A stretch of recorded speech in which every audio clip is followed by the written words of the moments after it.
Social Security, retirement, disability, SSDI, survivors, and SSI beneficiaries. They want to change your benefits in a pretty good way. I have all the details and what you need to know right here in the video, so let's get right into it.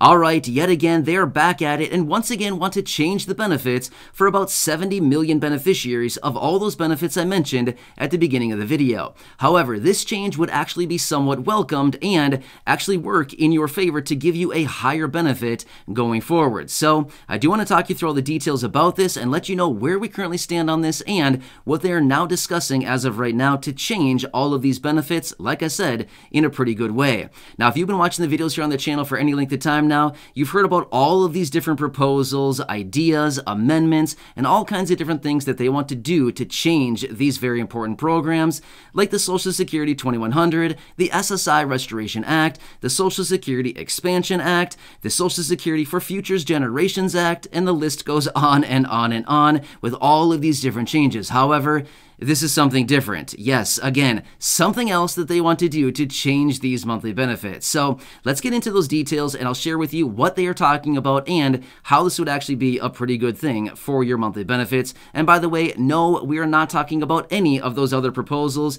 that I just talked about a second ago. All right, let's get right into it. However, really fast before we do, thank you so much for joining me. If you're new here or if you haven't done so yet, please make sure to subscribe by hitting the button right down below the video. I am your one and only daily advocate, and I'm here for you each and every day to help you out in any way that I possibly can, as well as to keep you updated with everything going on during this very busy time as things are changing very, very rapidly. As you probably just noticed a few seconds ago, all of these different proposals that are currently on the table where they want to increase the solvency of the program, give a $200 per month raise, change the COLA raise, do all kinds of different things as far as increasing benefits, increasing taxable income. I mean, there's so many different changes on the table right now for all these very important programs. But either way, I'm going through all these different details. I'm breaking it all down into these short videos and delivering them to you a few times each and every day so that you can stay updated with what is actually going on right now and how it is going to translate into you, more benefits for you on an ongoing basis, and how we can get more money into your pockets and or your bank account each and every month. So again,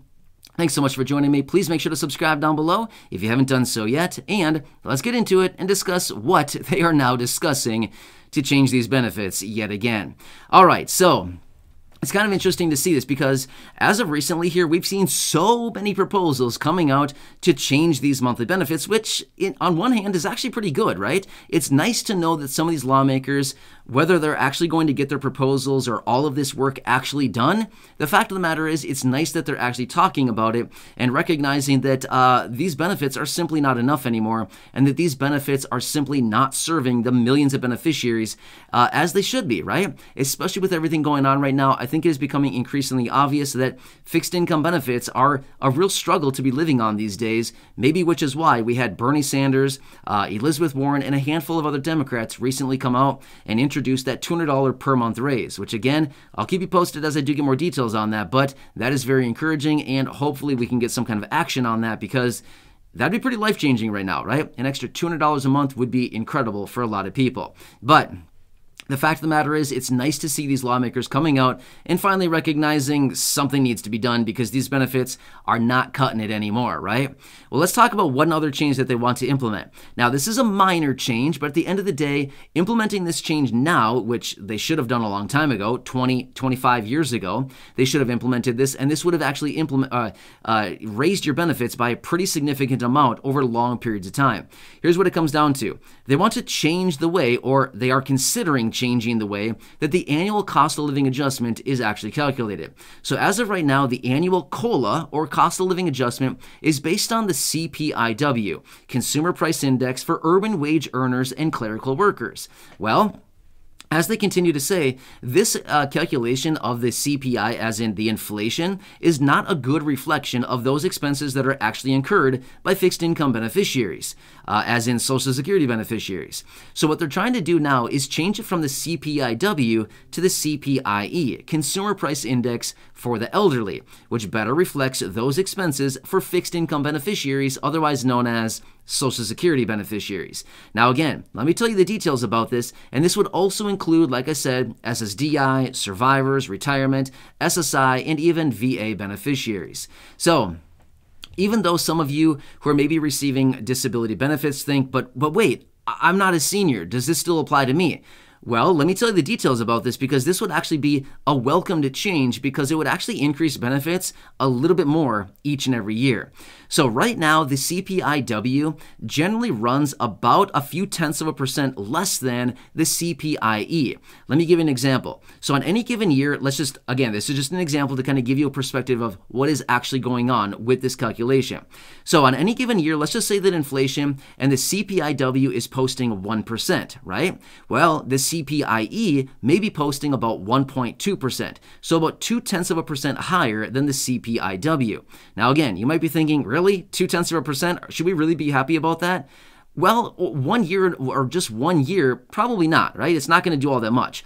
0.2% over the course of 1 year is going to result in like nothing, right? It's very, very minor. However, because of time and compounding over long periods of time, if they do actually implement this, it would actually result in significantly higher raises over periods of time.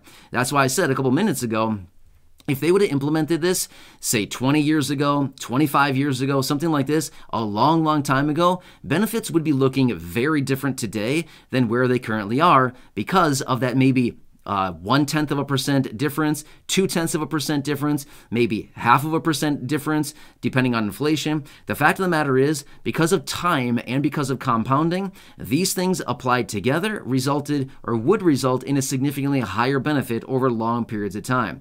So this is something that they want to implement. It is in a lot of these different proposals as far as what they want to do, including the Social Security 2100, this one is in there, changing the cost of living adjustment calculation from the CPIW to the CPIE, as well as the Social Security for Futures Generations Act. Again, this one is also in there to change the calculation of the cost of living adjustment from the CPIW to the CPIE, and of course that new latest one out of Bernie Sanders, Elizabeth Warren, and other Democratic senators, where they, which by the way is called the Social Security Expansion Act. Again, this one is in there as well, changing the way that the COLA is actually calculated. And again, it wouldn't be much year over year, but if we give it 3 years, 5 years, 10 years, 15 years, if we give it long periods of time, an extra 0.1% compounded year over year over year over year continues to increase those raises every single year. Kind of get what I'm saying? So let me give you one quick example. Let's just say over a 5-year period of time, the CPIE, the Consumer Price Index for the elderly, let's just say on average runs at a rate of, say, 0.2% higher than the CPIW for 5 years. Well, over a course of 5 years, with just an increase of 0.2% would be an extra 1% to your benefit. That's just over 5 years. So you can kind of see how this compounds, right? So that'd be an extra full 1%.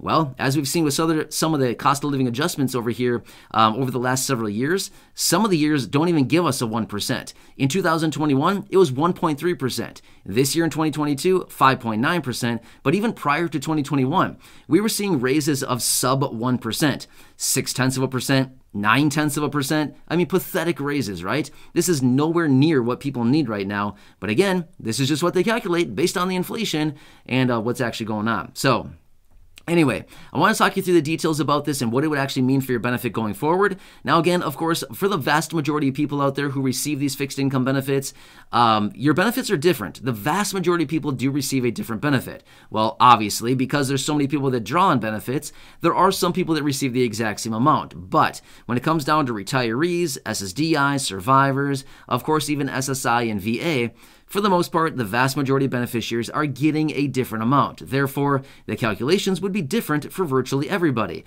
as far as how much it would run on your benefit and increase your benefits because of working with percentages, right? So as we run calculations based on percentages, it's going to come out with a different number based on the base number that we're calculating from, right? Kind of makes sense? So anyway, of course, as I do get more details on this and as any lawmakers come out to change these programs or to offer additional proposals or reform or anything else on this, of course, I'll be right here for you, breaking it all down and letting you know what is actually going on. But with those different proposals that are out there now, this could be one minor change that they could implement immediately. It would not take that much work for them to do. It would not cost any money other than the fact that, Congress would have to approve this, whatever it costs Congress to actually get this done. Again, that's not really worried about it. It's not like it's going to cost hundreds of billions of dollars. The fact of the matter is this is something they could implement almost immediately. The cost behind it would be virtually zero. It would cost virtually nothing. And this would give a little bit of extra dignity for those people living on a fixed income to start getting a little bit higher of a raise each and every year, and then ultimately compounding your benefits to give you a higher raise over longer periods of time. But I totally get it. This is something that should have been done 20 years ago, 25 years ago, and ultimately benefits would be significantly higher today if they just would have done this necessary step years and years ago and, actually would have implemented this. But as the saying goes, late is always better than never. So hopefully this is something that they'll do in conjunction with maybe see some of these other benefit raises, the $200 per month boost introduced by Bernie Sanders, like I said, or some of these other changes that they actually do want to implement. Either way, as I do get more details, of course, I'll be right here for you, breaking it all down, letting you know what is actually going on. So again, hope this one helps you out to give you a better glimpse into what they're actually talking about and what they want to do to raise benefits for millions of beneficiaries. Of course, I'll keep you posted, so make sure to subscribe down below if you haven't done so yet. Share the video with your friends, family, social media, and go back and check out some of the other thousands of videos right here on the channel. Until next time, have a nice day, enjoy, and have a good one. I'll catch you again later in the next video.